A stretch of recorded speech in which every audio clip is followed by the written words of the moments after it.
Our scripture readings this morning begin on the white sheets and then continue on the pink sheet. So this is the time to make that transition to that pink sheet. Our first two readings are from the Psalms. Be still before the Holy One and wait patiently. Don't fret about those who amass great fortunes and carry out their schemes unchallenged. Continuing, it's enough for me to keep my soul tranquil and quiet like a child in its mother's arms. My soul is as content as a nursing child. And from 1 Kings, God said, go out and stand on the mountain in the presence of the mystery, for the mystery is about to pass by.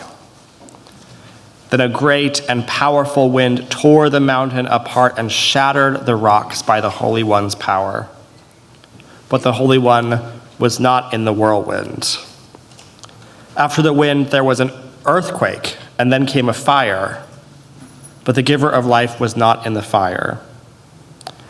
And after the fire came a gentle whisper. When Elijah heard it, he pulled his cloak over his face, and he went out and stood at the mouth of the cave. Holy wisdom, holy words. Thanks be to God.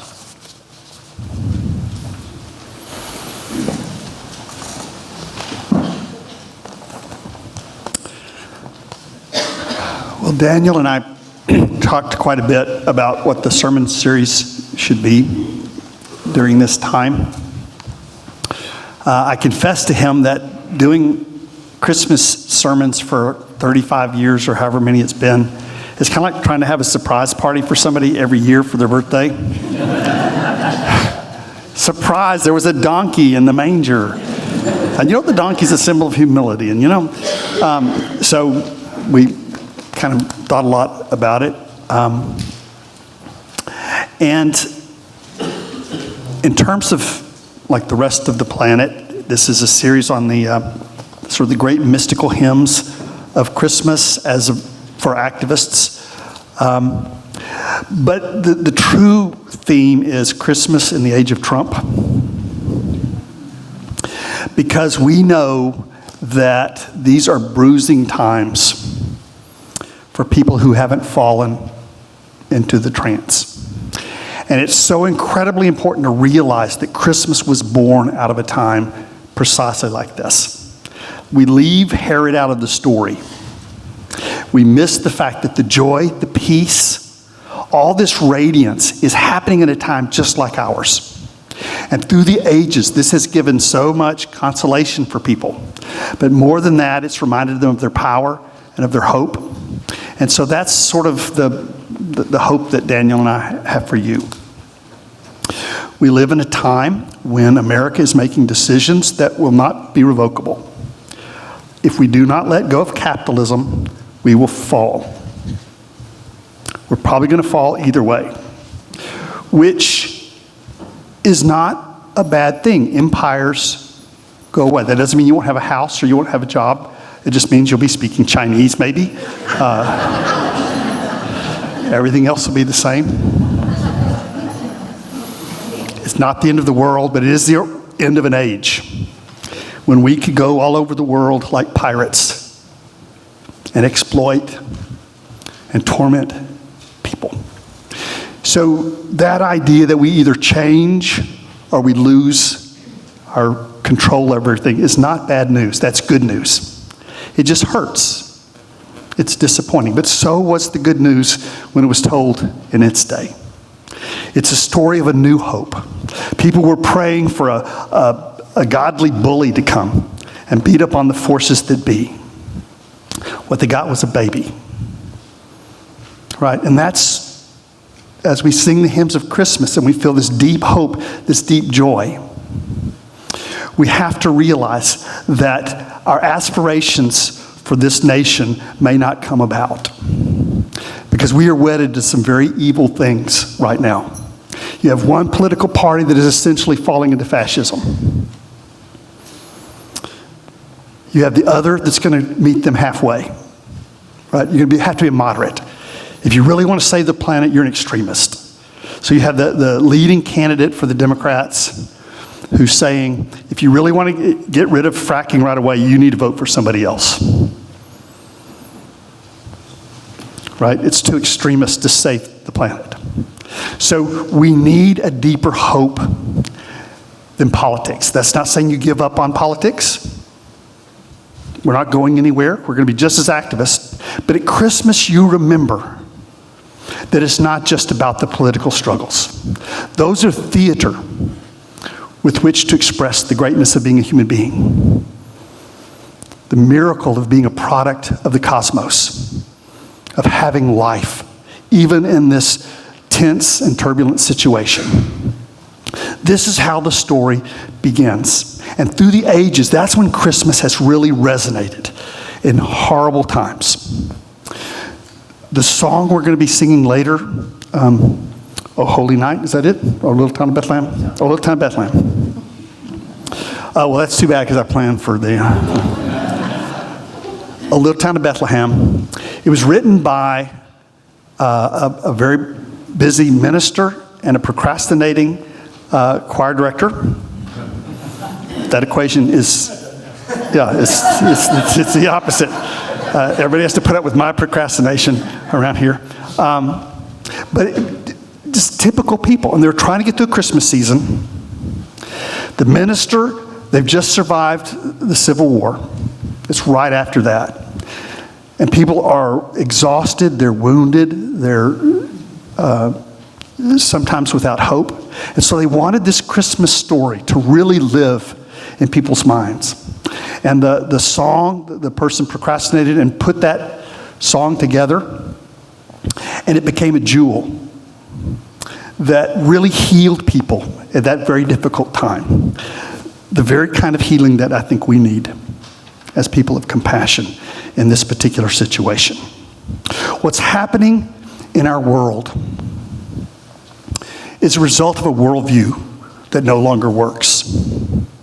Traditional Christianity has not reformed in a way that has kept up with the changes of what we've learned in science. And so many Christians have to renounce science.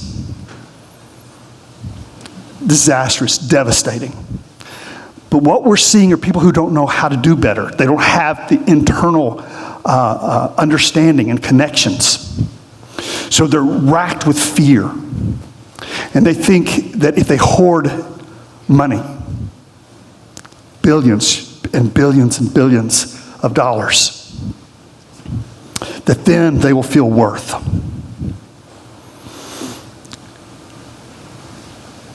That's not the only option that we have.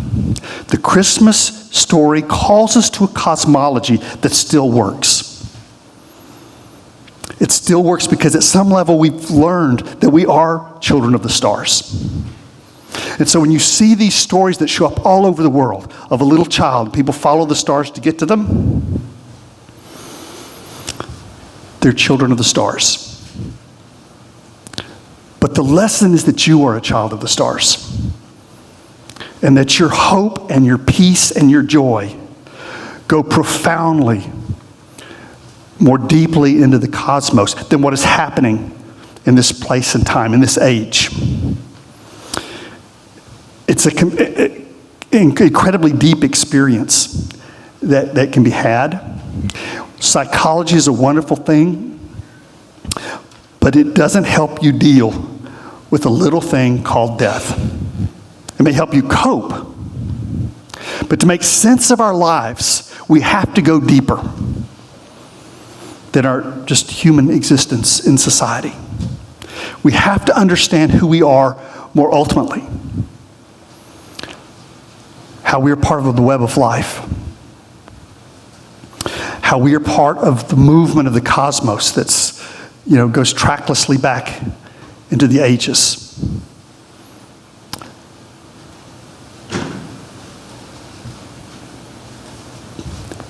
So, we don't have to give up hope. The story's going to call us to a different level of hope. But to do that, we have to step out of the indoctrination that we've been taught religion consists of. Reciting words in our head is not going to get us to the depths.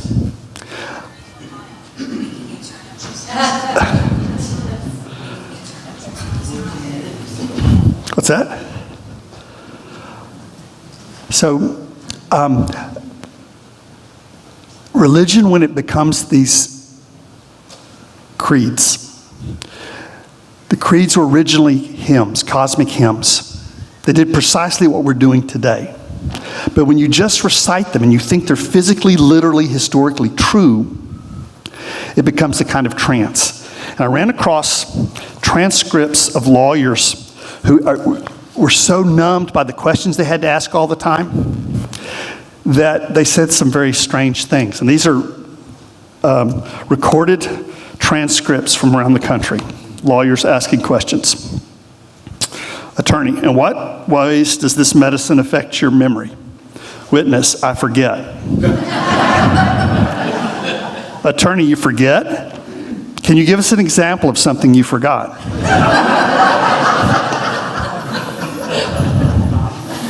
Attorney, were you present when your picture was taken?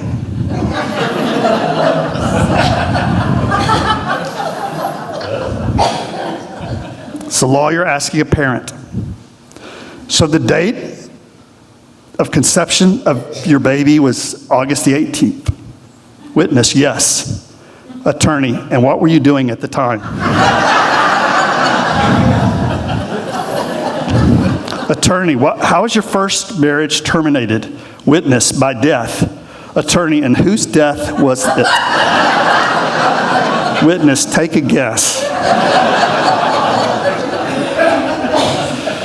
Attorney, doctor, how many of your autopsies have been performed on dead people? Witness, all of them. The live ones put up too much of a fight.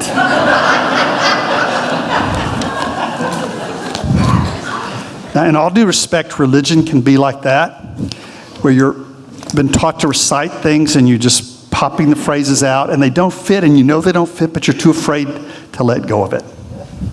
We're going to go deeper, and you're not being asked to believe anything I say. You're being invited to go deeper into your own experience and feel what is authentic and true for you. I'm doing this from my perspective, but again, it's what's true for you. So we're looking at O Little Town of Bethlehem. It starts off, O holy child of Bethlehem, descend to us, we pray. Cast out our sin and enter in. Be born to us today. That idea that Christmas is the symbol of the sacred being born in your life is right here in this hymn. And it's right there in the text if you know what you're looking for. The word Emmanuel means God is with us. And as we saw last week, if it's the symbol of something that's already here, you can't ask it to come. So when you say, oh, come Emmanuel, it's a paradox. And Christmas consists of paradoxes, of lights shining out of the darkness, of stillness in the middle of motion. And that's what this great hymn is trying to teach us. It's trying to give us a sense of our connectedness to things. The idea of the sacred being born through you means you can stop looking for the sacred as though it were outside of you. It is outside of you too, but it works through you, not to you. The word, when it's spoken, comes through you and is personalized in your life, in your decisions, in your thinking. It's not an artificial thing that's strapped on, in other words. I think of this little story of the Christmas story of the manger and all of that as a little snow globe, which we can hold up in really savage times and remember the peace that's within. We forget that if we go deep enough, there's always peace within. The storm gets so intense, we get lost and afraid. And we forget this simple lesson that we're children of God. If you believe in God, we're children of the cosmos if you don't. But we're not alone. We're not separate. Our lives are not meaningless. I've always enjoyed other religions as ways of understanding my own. And this is in Buddhism, in almost all religions, there's some baby that's born. And you think of like God being in the form of a baby. It's a very strange concept, right? Because you think of God as the oldest thing in the world.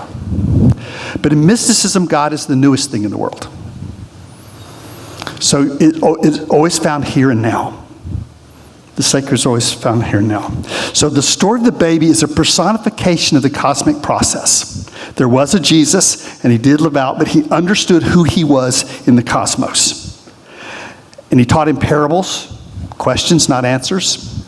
And his followers taught about him in parables, not facts, not history, but stories that illumine the wisdom, compassion, that he lived out and they experienced through him. Here's a Buddhist saying something similar. How should enlightened beings see the body of Buddha? They should see the body of Buddha in infinite places. Why? They should not see Buddha in just one thing, one phenomenon, one body, one land, one being. They should see Buddha everywhere.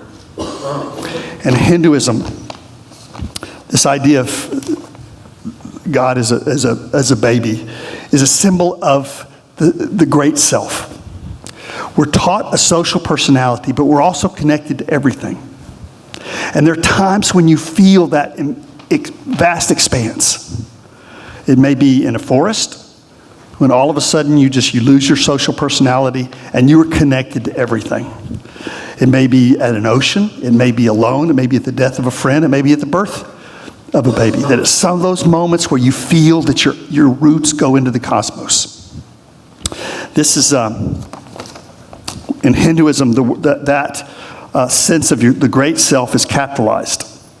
So he goes, the self is one. It's capitalized. They're all capitalized through this. The self is swifter than thought, swifter than the senses. Though motionless, the self outruns all pursuit. The self seems to move, but is ever still. Seems far away, but is ever near. And those paradoxes of the Christmas story are doing that same thing, to paralyze rational thought long enough where you feel your rootedness. And it's not something you've never experienced before. It's those moments of bliss where everything's interconnected.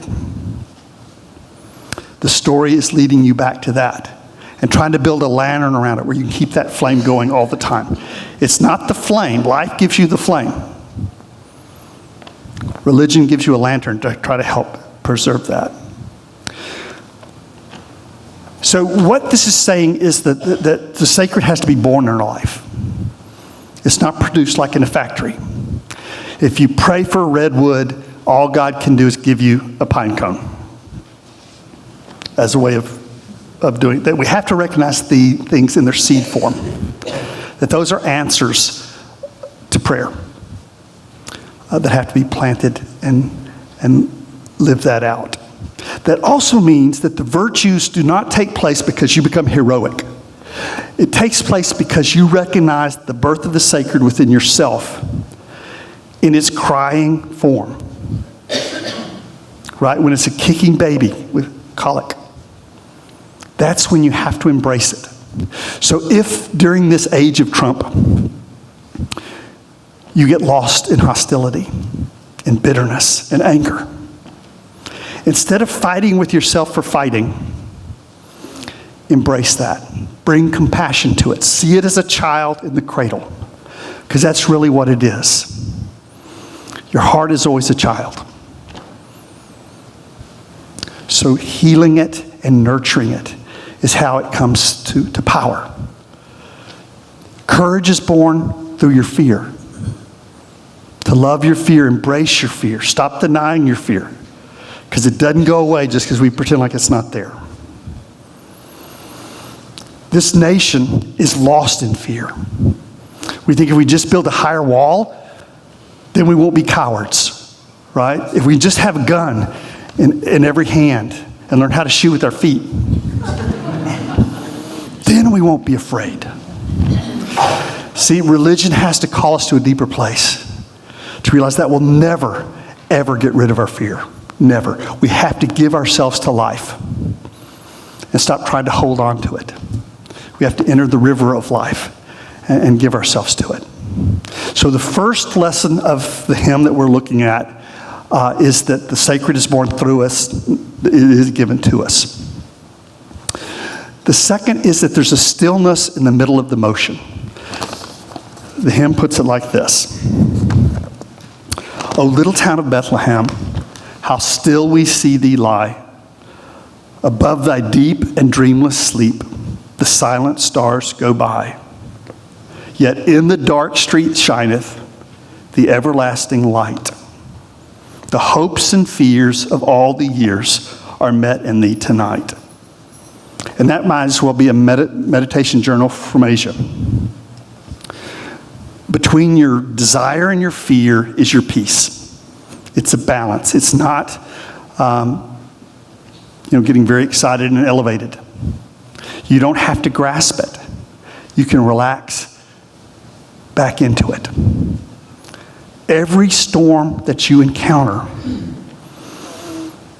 there's a deeper peace in it. And even if you can't get to that peace on a given day, remembering that may make all the difference in the world. Whenever we get still enough, the peace is there. Then the final kind of gift, I think, is that there's always a light shining in the darkness. Have you ever come into a room on a cold, bright day, and you walk into the room and it's uncomfortable? Because it's hot and that you've been so used to the cold, it bothers you, and then you can't see anything at all. Well, that's the way our inner life can get.